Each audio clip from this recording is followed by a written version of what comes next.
सच्चिदानंद भगवान की जय हो। हरिओम राधे श्री सीताराम जय सिया राम। आइए इस कथा प्रांगण उपस्थित सती अनसुईया, सती सावित्री, माता सीता आदि के पक्षियों का अवलोकन करने वाली हमारी माता शक्ति माताएं बहनें, महाराज दशरथ, गोस्वामी तुलसी बाबा, भीष्म पितामह आदि के पक्षियों का अवलोकन करने वाले हमारे दादा भ्राता लोग, इस कार्यक्रम के आयोजक संयोजक मुख्य यजमान हमारी माताजी, यत्र तत्र पधारे हमारे श्रोता महानुभाव, सभी भक्तों का यथोचित वंदन व अभिनंदन करती हूँ। सभी भक्तों का हार्दिक स्वागत इस कार्यक्रम में। बहुत बहुत धन्यवाद, आशीर्वाद साधुवाद है। तत्पश्चात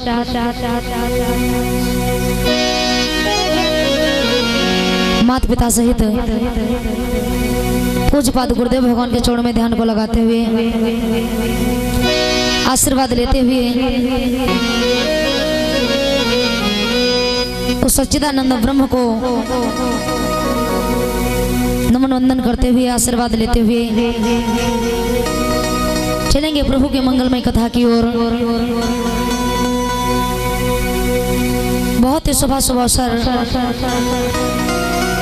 हम लोगों के बीच में आया। सप्त दिवसीय श्रीमद् भागवत कथा का आयोजन, क्योंकि ये ऐसी अमर कथा है, ऐसी भागवत कथा है, सबके किस्मत में नहीं होती है। आपके गांव में, आपके नगर में प्रत्येक वर्ष कार्यक्रम होता है शिव जी के दरबार में,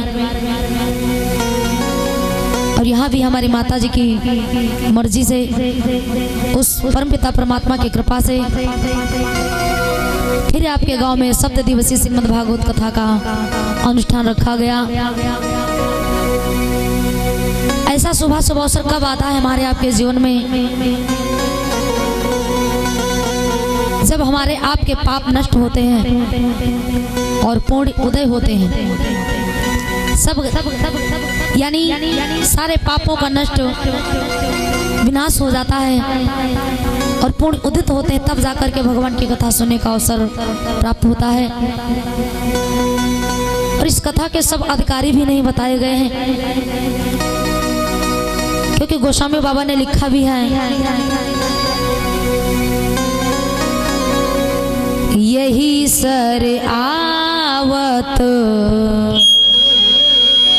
अति कठिनाई, यही सर आवत अति कठिनाई, यही सर आवत अति कठिनाई।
अति कठिनाई,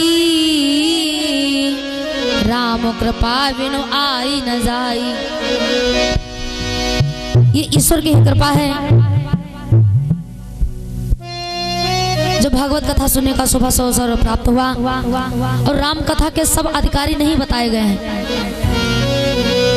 अगर राम कथा के सब अधिकारी बताए जाते, भागवत कथा के सब अधिकारी बताए जाते, तो शायद यहाँ पर बैठने की जगह भी नहीं होती।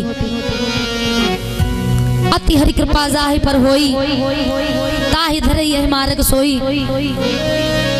जिनके ऊपर प्रभु की कृपा नहीं है भक्तों, वो इस संसार में सत्यनारायण की कथा भी नहीं सुन पाते हैं। ये भागवत तो बहुत दूर की बात है, क्योंकि भागवत में 4 अक्षर आते हैं। भागवत भासे भक्ति, गासे ज्ञान, वासे वैराग्य और तासे तप।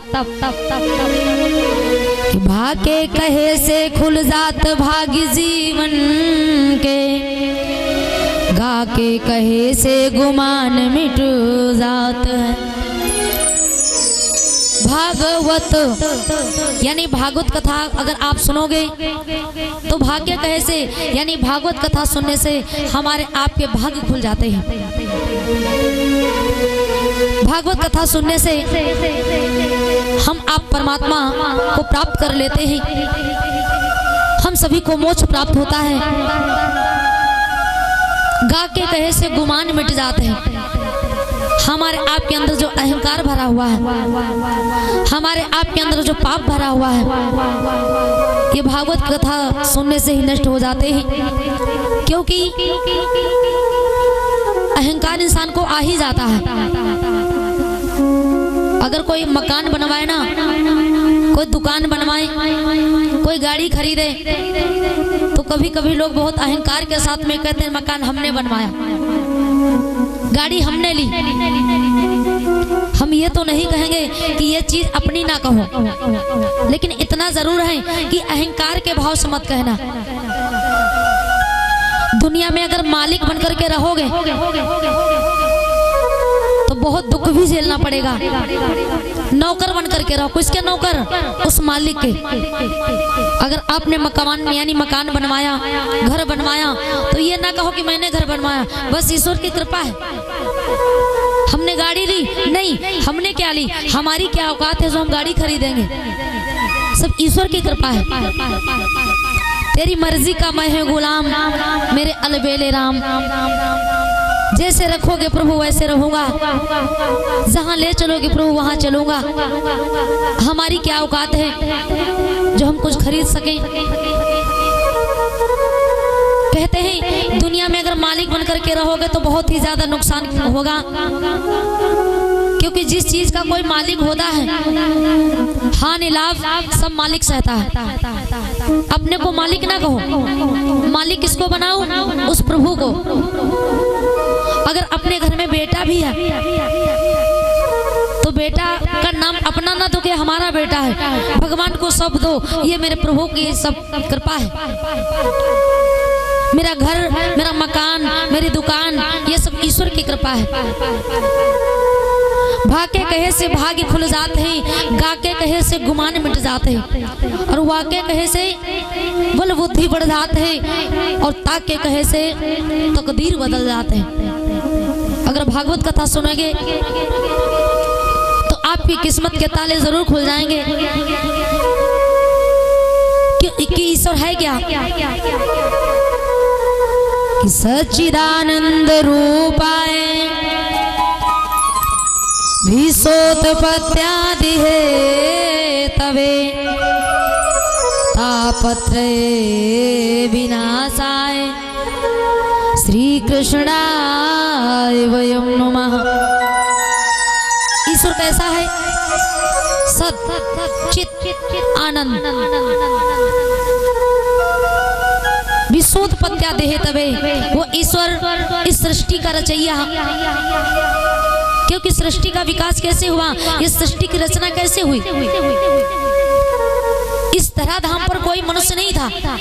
सबसे पहले यहाँ पर पानी ही पानी था। भगवान श्री हरि की नाभि से एक कमल और कमल से ब्रह्मा जी का प्राकट्य होता है।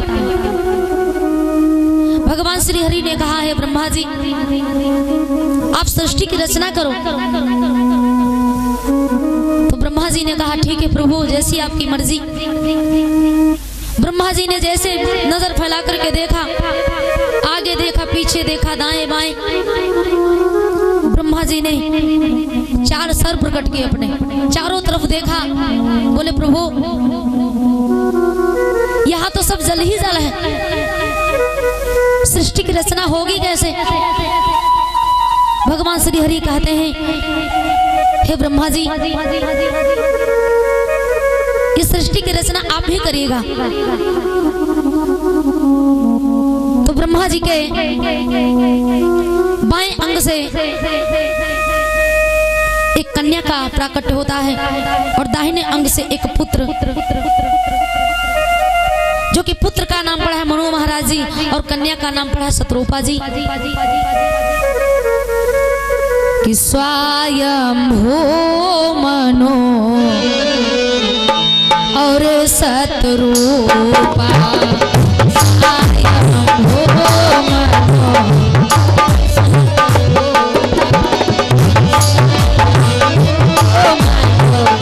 और शत्रुपा।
स्वयंभू मनु और शत्रुपा,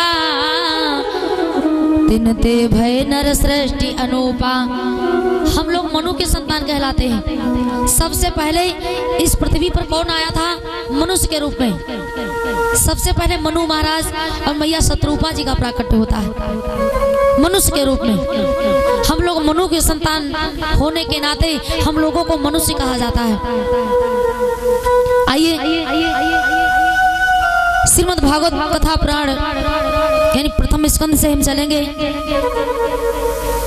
एक बार की बात, अपने नैमिषारण्य में ही सूत जी महाराज 88,000 ऋषियों को कथा समर्पण कराते हैं। हे ऋषियों, वो परमपिता परमात्मा निराकार है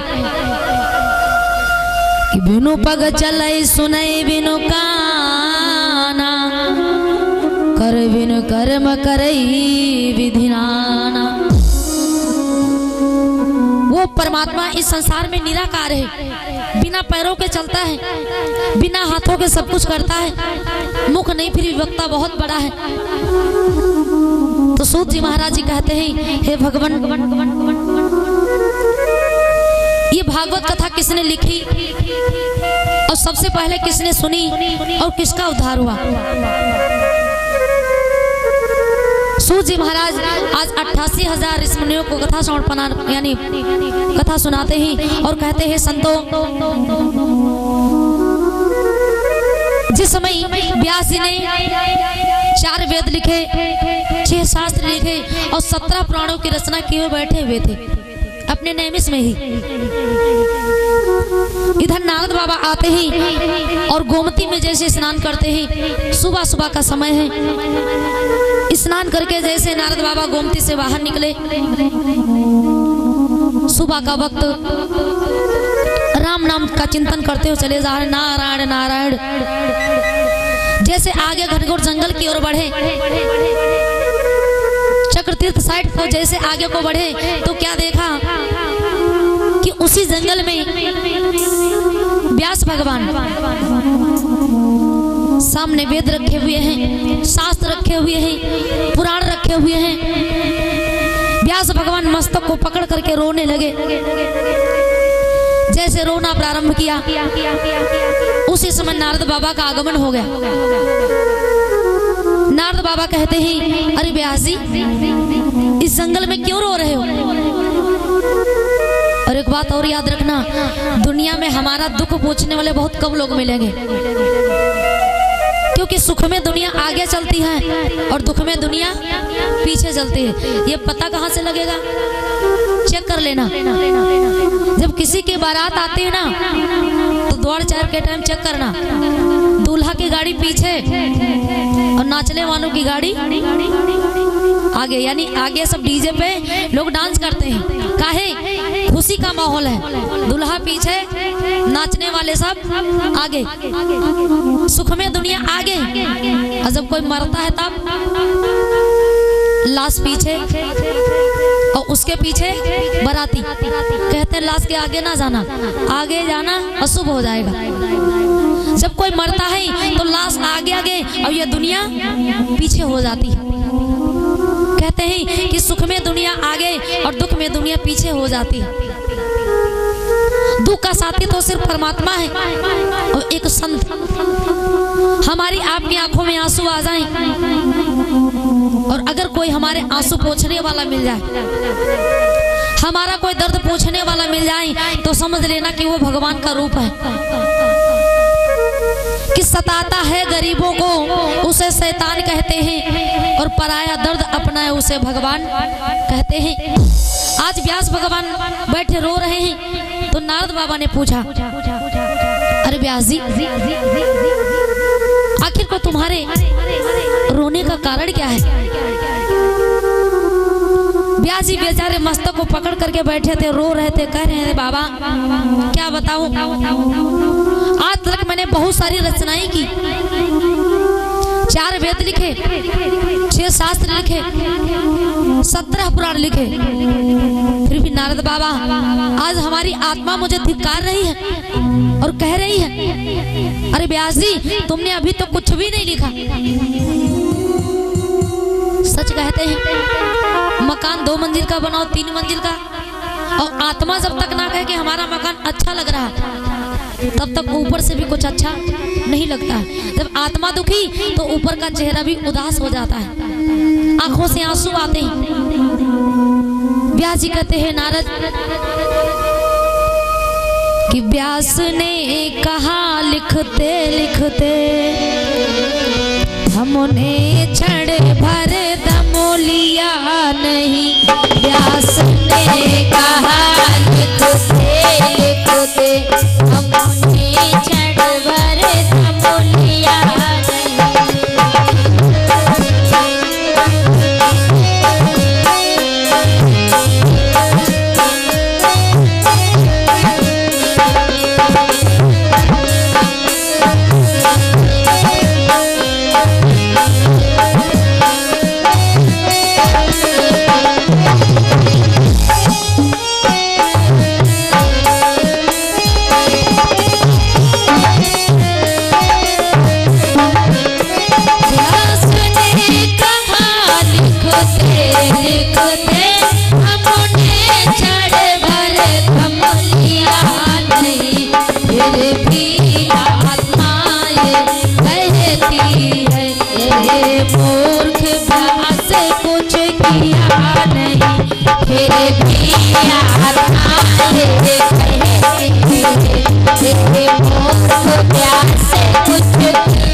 कि व्यास ने कहा लिखते लिखते हमने क्षण भर दम लिया नहीं, फिर भी आत्मा ये कहती है रे मूर्ख व्यास कुछ किया नहीं। हे नारद, आज हमारी आत्मा मुझे धिक्कार रही है और कहते तुमने अभी कुछ भी नहीं लिखा। व्यास जी की बात सुनकर के नारद बाबा को हंसी आ गई। अरे व्यास जी, कि भोजन में स्वाद बढ़ाने को भीषियों पदार्थ बनाए हैं, पर वे सारे ही नमक बिना बस सारहीन कहलाए हैं। यानी सब्जी चाहे जितनी महंगी हो, मसाला चाहे जितना महंगा हो, सब्जी में चाहे पनीर बना, चाहे मशरूम बना, चाहे आलू की सब्जी, घुइया की सब्जी, सारी सब्जी बनाने के बाद में मसाला बढ़िया बढ़िया डालो, तेल भी बढ़िया बढ़िया छौंक लगाओ, लेकिन उस सब्जी में नमक ना डाला जाए, सच बताओ स्वाद कैसा रहेगा? पनीर 500 रुपए किलो और नमक 5 रुपए किलो, लेकिन अपनी औकात बहुत रखता है, बिना नमक के सब्जी नहीं खा पाओगे। वैसे शास्त्र चाहे जितने सुन लेना, पुराण चाहे जितने सुन लेना, वेद चाहे जितने पढ़ लेना, लेकिन अगर तुमने भागवत की कथा नहीं सुनी है, उस ब्रह्म का चिंतन नहीं किया है, तो जैसे नमक में सब्जी का महत्व, यानी सब्जी में एक नमक का महत्व है, वैसे सभी शास्त्रों में, सभी पुराणों में ये भागवत महापुराण का विशेष महत्व है। यानी मकान तुम्हारा बन जाए, उस मकान के अंदर सारी व्यवस्थाएं करवा दो, फ्रिज, कूलर, वॉशिंग मशीन, सारी व्यवस्थाएं हो जाए। अब सोचो ये फ्रिज चल नहीं रही है, कूलर हमारा चल नहीं रहा है, दुखी हो जाओगे। लेकिन तब तक कोई बताने वाला आए, अरे भैया इसमें बिजली का कनेक्शन तो कराओ, बिना लाइट के क्या चलेगा, दुखी हो जाओगे। यानी भोजन में स्वाद बढ़ाने को भीषियों पदार्थ बनाए हैं, पर वे सारे ही नमक बिना बस सारहीन कहलाए हैं। जैसे सब्जी का स्वाद बढ़ाने के लिए नमक की आवश्यकता है, वैसे शास्त्रों का यानी सम्मान बढ़ाने के लिए, ज्ञान बढ़ाने के लिए हमें भागवत की आवश्यकता है। तो व्यास जी ने वहीं पर उठाई कलम और श्रीमद् भागवत कथा की रचना करते हैं अपने नैमिष धाम में। ये श्रीमद् भागवत कथा कहाँ लिखी गई थी? अपने नैमिषारण्य में। हम लोग नैमिष वासी हैं, नैमिष क्षेत्र के वासी हैं।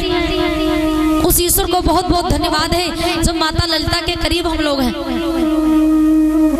चक्र तीर्थ के पड़ोस में है, जहाँ पे मनु महाराज मैया शत्रुपा तपस्या करने आए थे इस धराधाम पर, जहाँ पर गोमुखी गंगा यानी गोमती माता प्रवाहित हो रही है, जहाँ पर व्यास भगवान ने श्रीमद् भागवत कथा की रचना की थी। हम सभी भक्त वहाँ के निवासी हैं। तीर्थ वर नैमिष विख्याता, अति पुनीत साधक सिद्धि दादा, हम लोग नैमिष क्षेत्र के वासी हैं। उस ईश्वर को बहुत बहुत धन्यवाद है जिन्होंने हमको माता रानी के करीब में बसाया है। ये भागवत की रचना व्यास जी ने यानी वेद व्यास ने किया। कुछ लोग कहते हैं कि श्रीमद् भागवत कथा गणेश जी ने लिखे थे, ये भी बिल्कुल सही है। यानी राइटर हुए हैं गणेश भगवान, श्रीमद् भागवत कथा को बोल रहे थे व्यास भगवान, और लिखाई कौन कर रहा था? गणेश भगवान। जिस समय भागवत महापुराण लिखा गया, नारायण का जाप करते हो नारद बाबा आज वृंदावन के ओर प्रस्थान करते हैं, जिसमें भागवत रचना हो गई कि नारद ऋषि जी एक दिन यमुना जी के तीर देखी को ही सुंदरी दुखिया और अधीर। ये उपदेश देकर के नैमिष में व्यास जी को अब नारद बाबा कहाँ पहुंचे? वृंदावन। जैसे वृंदावन पहुंचे, जाकर के यमुना जी में स्नान किया, सुबह का वक्त था। जैसे यमुना में स्नान किया, स्नान करके बाहर निकले, देखा सारे पशु पक्षी कलरव कर, सभी जीव जंतु जग गए हैं, प्रभु का चिंतन कर रहे हैं। आज नारद बाबा वृंदावन में भगवान का चिंतन कर रहे हैं। नारायण नारायण नारायण। अब यहाँ पे शिक्षा मिलती है। नारद बाबा क्या, हम लोगों को भी भगवान का चिंतन करना चाहिए। देखिए मैं आप लोगों को बता दूं, अगर आप लोगों ने अपनी दिनचर्या संभाल ली है ना, तो पूजा करने की कोई आवश्यकता नहीं है, मंदिर में जाने की कोई आवश्यकता नहीं है। अगर तुमने अपना दिनचर्या संभाल ली। क्या दिनचर्या है? देखिए सबसे पहले जब भी आप लोग अपनी आंखें खोला करो तो सबसे पहले अपने हाथों का दर्शन किया करो। हाथों का दर्शन करने के बाद में मुख से जब भी बोला करो तो सबसे पहले बोला करो जय श्री राम, सीताराम, राधे राधे, जय हो प्रभु, आपकी जय हो। परमात्मा का चिंतन किया करो। और जब भी चरपैया से बिस्तर से अपना पैर नीचे उतारा करो तो धरती माता पर पैर रखने से पहले धरती माता को प्रणाम किया करो। प्रणाम, जय हो मैया, आपकी जय हो, हम आपकी शरण में हैं। और इतना कहने के बाद में जहाँ पर तुम्हारे देवी देवताओं की मूर्तियां रखी हो उनके पास आया करो और जाकर के बस इतना कहा करो, हे प्रभु आज का मेरा दिन अच्छा हो, प्रभु हमारे परिवार पर कृपा बरसाए रखना, आज का मेरा दिन अच्छा हो। बस इतना कह करके भैया जो तुम्हें करना करो। अगर इतना काम करोगे तो पूरे दिन की तुम्हारे माला हो जाएगी। जितना समय हमें बताने में लगा है ना, इतना समय करने में नहीं लगेगा। सुबह सुबह उठो, हाथों का दर्शन, जय हो प्रभु, जय हो, जय श्री राम, सीताराम, राधे राधे, धरती माता को प्रणाम, भगवान को वंदन किया करो। आज नारद बाबा सुबह सुबह उठ करके नारायण नारायण का जाप कर रहे यमुना के किनारे। और एक बात मैं आप लोगों को बता दूं, जब भी कहीं रास्ते में भी जाया करो, अपने घर से जब भी निकला करो तो जहां पर तुम्हारे देवी देवताओं की मूर्तियां रखी हो उनके पास जाकर के बस इतना कह दिया करो, प्रभु हम इस काम से बाहर जा रहे हैं, आप मेरे साथ चलो। अगर आप व्यापार के लिए जाते हो, दुकान के लिए जाते हो, खेती के लिए जाते हो, बाजार के लिए जाते हो, मेरी माँ आप अगर किसी रिश्तेदारी को भी जाती हो, ईश्वर से बता करके जाओ, हे भगवान हम इस काम से बाहर जा रहे हैं और आप मेरे साथ चलो। इतना कहोगे ना तो रास्ते में आपका यानी कोई कुछ बिगाड़ नहीं पाएगा, दुर्घटनाओं से बचे रहोगे, क्योंकि ईश्वर आपके साथ में है। और जब भी मांगा करो तो भगवान को मांगा करो, क्योंकि कवियों का भाव आया है कि राम को मांग ले मेरे प्यारे, राम को मांग ले मेरे प्यारे, उम्र भर का सहारा मिलेगा। राम को मांग ले मेरे प्यारे,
को मांग ले मेरे प्यारे, उम्र भर का सहारा मिलेगा। सिर्फ इनके शरण में तुझको उम्र भर का गुजारा मिलेगा। आज नारद बाबा बीड़ा को झनकारते हुए चले जा। नारायण नारायण। ब्रह्म मुहूर्त में नारद बाबा ने स्नान किया है, और मैंने भी पहले शायद बताया भी था और फिर बता दूं। वैसे सही मायने में देखा जाए तो स्नान करने का सही टाइम क्या है? स्नान कब करना चाहिए? कुछ लोग तो दिन के 12 बजे करते हैं, कुछ लोग शाम को कर रहे हैं, कुछ लोग सुबह सुबह कर लेते हैं, और कुछ लोग तो बिल्कुल करते ही नहीं है ना। ठंडी आ गई है, कुछ लोग कौवा स्नान करते हैं। स्नान करने का सही तरीका और सही टाइम क्या है? और राम कुमार मिस्त्री लक्ष्मण नगर से ये दादाजी भगवान के चरण में 100 मुद्रा का दान करते, भगवान खुशियां प्रदान करे, जीवन मंगलमय हो। कुछ लोग 12 बजे करते, कुछ लोग 4 बजे, कुछ लोग शाम को, कुछ लोग सुबह सुबह, कुछ लोग बिल्कुल करते ही नहीं। वैसे सच देखा जाए तो स्नान करने का सही टाइम क्या है? संतों की जो स्नान होती है सुबह 3 बजे से 5 बजे तक। संतों के स्नान सुबह 3 बजे से 5 बजे तक, और हम गृहस्थों के स्नान सुबह 5 बजे से हद से ज्यादा हो जाए तो 8 बजे तक हमारी आपकी स्नान हो जानी चाहिए। और अगर 8 के बाद करोगे ना तो वो स्नान कौन सी होती है? राक्षसी स्नान। अब आजकल राक्षसी स्नान बहुत लोग करते हैं। कुछ लोग कहते हैं मेरे पास में बहुत काम है, क्या सुबह सुबह स्नान कर ले? अरे काम तो रोज का रहेगा। जिंदगी जब तक रहेगी फुर्सत न होगी काम से, और कुछ समय ऐसा निकालो कि प्रेम कर लो श्री राम से। वैसे सही मायने में देखा जाए तो स्नान यानी सुबह करके भगवान का पूजन पाठ करने के बाद में जो तुम्हें करना पूरा काम करो। भगवान नहीं कहते कि मेरे चक्कर में तुम काम अपना छोड़ दो। भगवान नहीं कहते कि तुम व्यापार छोड़ करके आओ। भगवान नहीं कहते कि तुम परिवार छोड़ करके आओ। बस अपनी दिनचर्या संभाल लेना। यानी सुबह 5 बजे तक संतों के स्नान, और 5 से 8 तक गृहस्थों के स्नान होती है। अब कौवा स्नान, अभी सर्दी का मौसम आया है ना, कुछ हमारे भैया लोग दादा लोग लेंगे हाथ में जल और बालों में भिगो के बढ़िया तेरे नाम निकाल करके घूमना शुरू। कौवा स्नान। अब सर्दियों में कौवा स्नान बच्चे लोग भी बहुत ज्यादा करें। कौवा स्नान करके स्कूल चले जाते हैं। मेरी माँ अपने बच्चे को चाहे जितनी सर्दी हो जाए, ज्यादा सर्दी तो गर्म पानी में स्नान करवा दो। अगर बच्चों की दिनचर्या संभालोगी ना, क्योंकि स्कूल क्या है? विद्यालय। वहाँ पर विद्यालय यानी माता का मंदिर सरस्वती जहाँ पर प्राप्त होती है, और बच्चे बिना नहाए स्कूल जाते हैं, क्या ज्ञान मिलेगा? क्या शिक्षा मिलेगी? कुछ माताएं मैंने बिना स्नान के भोजन बना डालती हैं, कुछ माताएं मैंने चप्पल पहन के भोजन बना डालती हैं। हम तो कहीं कहीं टोक देते हैं, अम्मा ये चप्पल पहन के भोजन काहे बना रही हो? तो कुछ लोग कह देती हैं बिटिया घर वाली चप्पल अलग है और बाहर वाली चप्पल अलग है। अच्छा सही बताओ, है तो चप्पल नहीं कुछ और है। ज्यादा सर्दी लगे तो उसके लिए व्यवस्था करो, मोजा वगैरह या कुछ ऐसा पहनो, चप्पल दूर रखो। रसोई में जितने पवित्रता रखोगी उतने भोजन हमारा शुद्ध बनेगा। ये दिनचर्या की बात है। सुबह स्नान करके हम तो कहते हैं बिना स्नान किए मेरी माँ बहनों को चूल्हा नहीं जलाना चाहिए, लेकिन कुछ माताएं बहनें कहती बच्चों के लिए भोजन बना देते बिना नहाए और बाद में भोजन बनाते हैं नहा करके। यानी बच्चों की बुद्धि पहले भ्रष्ट कर डालो। आप पवित्र भोजन बनाओगी तो बच्चों की बुद्धि खराब हो जाएगी। जितने सफाई के साथ में, जितने पवित्रता यानी साथ में बनाओगी भोजन, जितने पवित्रता रसोईया में रहेगी, माता लक्ष्मी जी, भगवान विष्णु जी, अन्नपूर्णा मैया आपके रसोईया में विराजमान होगी। आइए अपने प्रसंग पर नारद बाबा सुबह सुबह स्नान करके आज आगे को बढ़े तो क्या देखा? नारद ऋषि जी एक दिन यमुना जी के तीर देखी कोई सुंदरी दुखिया और अधीर। आगे को बढ़े तो देखा एक बड़ी सुंदर नारी बैठी हुई है। अब नारद बाबा ने विचार किया ये नारी बड़ी सुंदर है और इसके पास में 2 पुरुष लेटे हुए हैं, एक दाएं और एक बाएं। वो माता जी बैठी रो रही और दोनों पुरुष बूढ़े हो गए। माता जी ने मन में विचार किया कि अब कलयुग आ रहा है, ये माता भक्ति जी बैठी हैं, इनके पास में ज्ञान और वैरागी दोनों बेटे लेटे हुए हैं। नारद बाबा समझ नहीं पाए, मन में विचार किया कि माता जी बैठी हैं, इनके पतियों ने इनको पीटा होगा तभी बैठी रो रही है। तो नारद बाबा ने दूर से कहा, अरे मैया क्या आपके पतियों ने मारा है क्या? आपके पति ने पीटा है क्या? यहाँ बैठी क्यों रो रही हो सुबह सुबह? कि तरुणी के सुंदर रसिक नयन निज मन की व्यथा कह रहे थे, दो बूढ़े पुरुष बेखबर से उसके ही पास में सो रहे थे। नारद ने देखा कि माता जी बैठी हैं, दो पुरुष लेटे हुए हैं। अरे मैया क्या आपके पति ने तुमको पीटा है क्या?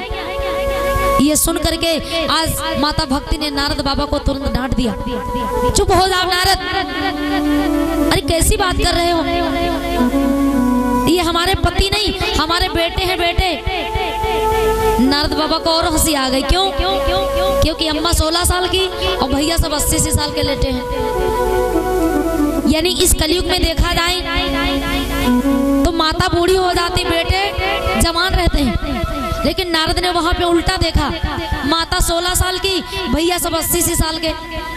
नारद बाबा कहते हैं मैया जरा अपना परिचय दीजिएगा, आप हैं कौन? माता भक्ति बोली है नारद, हमको लोग भक्ति के नाम से जानते हैं और हमारे दोनों बेटे लेटे, एक का नाम ज्ञान, एक का नाम वैरागी है। नारद बाबा ने झुक करके प्रणाम किया, जय हो मैया भक्ति की जय हो। माँ बात कुछ समझ में नहीं आई, आप जवान हैं और आपके बेटे बूढ़े हो गए, क्यों? माता भक्ति रो करके बोली नारद कि ऋषिराज बात लज्जा की है, डूब मरने की खास निशानी है। ऋषिराज बात लज्जा की है, डूब मरने की खास निशानी है।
बात लज्जा की है, डूब मरने की खास निशानी है। बेटों पर उधर बुढ़ापा है, मैया पर इधर जवानी है। हे नारद, अब कलयुग आ गया है, इस कलयुग में भक्ति तो सबके पास समान रहेगी, लेकिन बेटा नारद ज्ञान वैराग इस कलयुग में, इस कलिकाल में बूढ़े हो जाएंगे। अब ये बात बिल्कुल सत्य है। आजकल भक्ति सबके पास में होती है, कथाएं हुआ करती हैं, कहीं कहीं कमेटी से भी कथाएं होती हैं, आपके गांव में भी होती हैं। कुछ लोग कहते होंगे भैया देखो हम पैसा दे देंगे लेकिन मेरे पास समय नहीं है, चंदा देना ही लेकिन हमारे पास समय नहीं है। यानी भक्ति तो अंदर है लेकिन ज्ञान और वैराग्य नहीं है। वैराग्य का मतलब क्या होता है? भगवान की तरफ बढ़ना। अभी नवरात्रि का व्रत आता है ना, देखा होगा नवरात्रि का व्रत सब लोग रखते हैं, कोई पूरे रहता है और कोई आगे पीछे वाला रहता है। लेकिन जितना नवरात्रि वाले दिन खाते हैं ना, जितना बर्तन में खाते हैं ऐसे भले ना खाए। चेक करो कहीं, जो लोग व्रत रहते हैं, जो आगे पीछे लोग व्रत रहते हैं, वो तो खूब खूब कस के खींचते हैं। सुबह सुबह उठ करके 2 लीटर शरबत पी लिए, चाय पी ली, दूध पी लिए, 2 दर्जन केला खींच लिए, और फिर पूछो भैया आज कुछ काम नहीं करना है क्या? तो लोग पेट ठोकते कहते आज तुम व्रत हैं, व्रत हैं। यानी भक्ति तो अंदर से है कि माता जी का व्रत करेंगे, लेकिन त्याग और वैराग्य नहीं है। सच कहा जाए कि भूखे रहने से भगवान मिलते भी नहीं है। कौन कहता व्रत रहने से भगवान मिलते हैं? नहीं, ये तो मन का संतोष है। अपने मन को पवित्र करने के लिए व्रत रहते हैं। भगवान व्रत रहने से नहीं मिलते हैं। अगर भूखे रहने से भगवान मिल जाते ना, तो रेलवे के किनारे, रोड के किनारे ना जाने कितने गरीब बच्चे कटोरा ले भीख मांग रहे हैं, एक रोटी नसीब नहीं होती, भूखों मरे जा रहे हैं। अगर भूखे रहने से भगवान मिल जाते ना, तो उन झोपड़ी वालों को भी भगवान मिल गए होते। भगवान तो कब मिलते हैं? जब हमारी आत्मा साफ होगी, हमारा दिल साफ होगा। जब दिल की कोठरिया साफ नहीं, ऊपर के नहाए का होई। अंदर की हमारी आत्मा साफ है ना, तो परमात्मा हमको कड़कड़ में नजर आएगा। माता भक्ति कहती है नारद, अब कलयुग आ गया है, भक्ति तो सबके पास होगी, लेकिन ज्ञान वैरागी नहीं। और वैरागी इस कलिकाल में सब जगहों पर नहीं आता है। भगवान कहाँ मिलता है? भगवान का हेड ऑफिस कहाँ है? भगवान सबसे पहले हमको मिलता है अपनी माताओं के पेट में। क्यों? क्योंकि भगवान अगर पेट में हमारे अगर दर्शन ना देता ना, तो सुंदर सी आंखें कौन लगाने गया था? ये सुंदर से हाथ किसने दिया?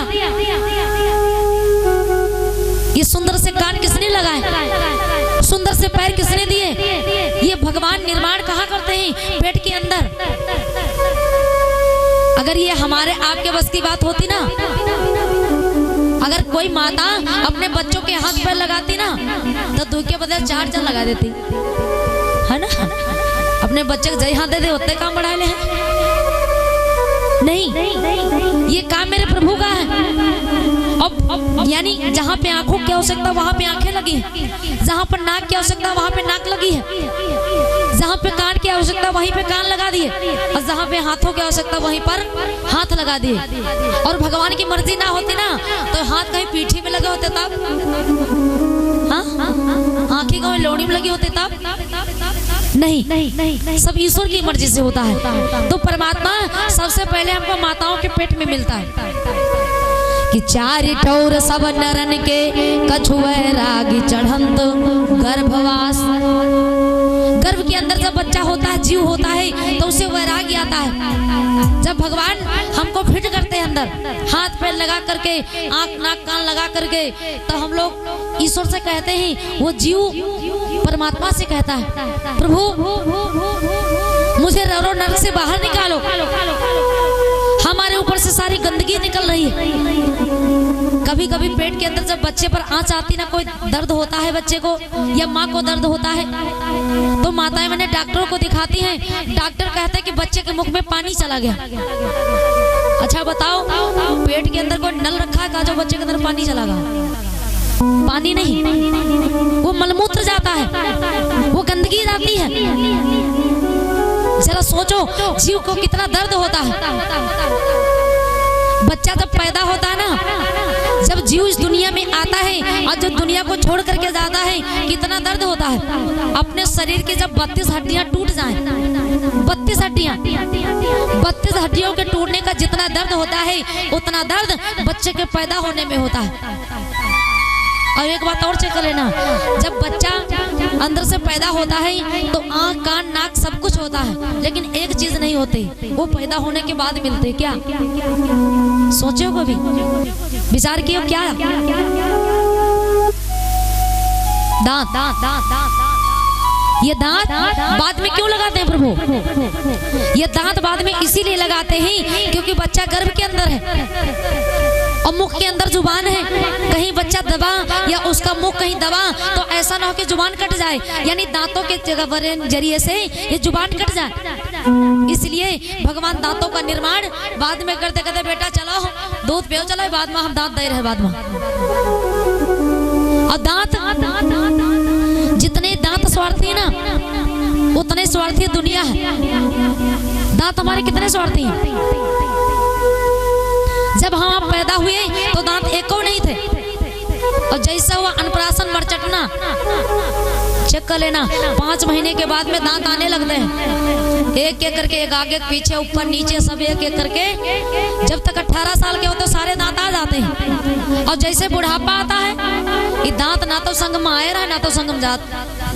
हाँ हाँ, जब बच्चा पैदा हुआ तो साथ में नहीं थे और जब बुढ़ापा आया तो सोचा संगम आया ना तो संगम जाएगा है, एक एक करके सब बाहर हो जाते हैं। ये दांत बड़े स्वार्थी हैं प्यारे।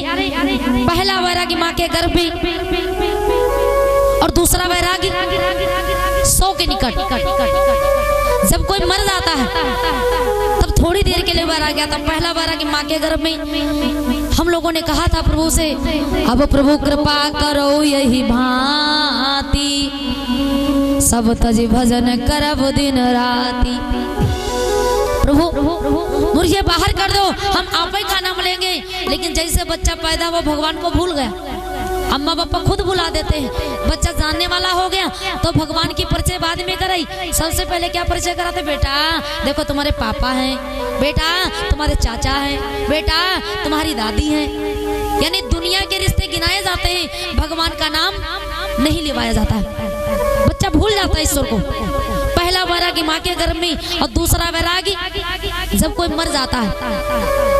देखना जब 4 लोग कांधी लगा करके चलते हैं ना, मंत्र कौन सा बोलते हैं? राम नाम, राम नाम सत्य है। आगे वाले जो कांधी लगाए होते हैं वो बोलते हैं राम नाम सत्य है, और ऊपर जो सवारी लेटी इससे कोई मतलब नहीं, सत्य है कि असत्य है। पीछे वाले बराती क्या कहते हैं? सत्य बोलो भैया, हम मुक्ति है। क्यों? क्योंकि वहाँ पे याद आता है कि बेचारा जो मुर्दा लदा जा रहा ना, उसको देख करके गांव घर वाले सोचते हैं बेचारा क्या लाया था और क्या लेकर के जा रहा है। मुट्ठी बांध करके आया था, मुट्ठी खोल करके जा रहा है। यहू तन काचा कुंभ है लिए फिरता साथ, और ढबका लागा फूटेगा कछो न आया हाथ। हमारा आपका शरीर एकदम कच्चे घड़े की तरीके से, पता नहीं काल का धक्का कब लगे, ये हाथ टूट जाए, पैर टूट जाए, मुख टूट जाए, शरीर सब यानी चकराचूर हो जाए घड़ी के तरीके से। इस शरीर का कोई भरोसा नहीं। गांव घर वाले लाश को देख करके विचार करते, भैया वो देखो मुर्दा जा रहा, मुट्ठी बांध करके आना हुआ तो मुट्ठी खोल करके जा रहा, ना तो कुछ लाया ना तो कुछ ले जा रहा है। और एक बार और चेक करना, देखा होगा जब लाश जलती है ना तो कुछ लोग लाश के ऊपर ताल मखाना फेंकते हैं, बतासा फेंकते हैं, सिक्का फेंकते हैं। क्यों? सिक्का फेंक करके उस मुर्दे को याद दिलवाते घर वाले। वो जो मुर्दा लेटा जा रहा है ना, वो कभी ताल ठोक करके कहा करता था कि हमारे पास लाखों रुपए पासे में रहता है, हम अरबपति हैं, करोड़पति हैं। लेकिन घर वाले तब जब मर जाता ना तो सिक्का फेंक करके याद दिलवाते हैं, वरे दुष्ट तू तो कहता था ना कि मेरे पास पैसा हर समय रहता है, अब ये सब पैसा छोड़े जा रहा है। तो सिक्का फेंक करके याद दिलवाते घर वाले। अगर हिम्मत है ना तो एक का सिक्का ले जाकर दिखाओ।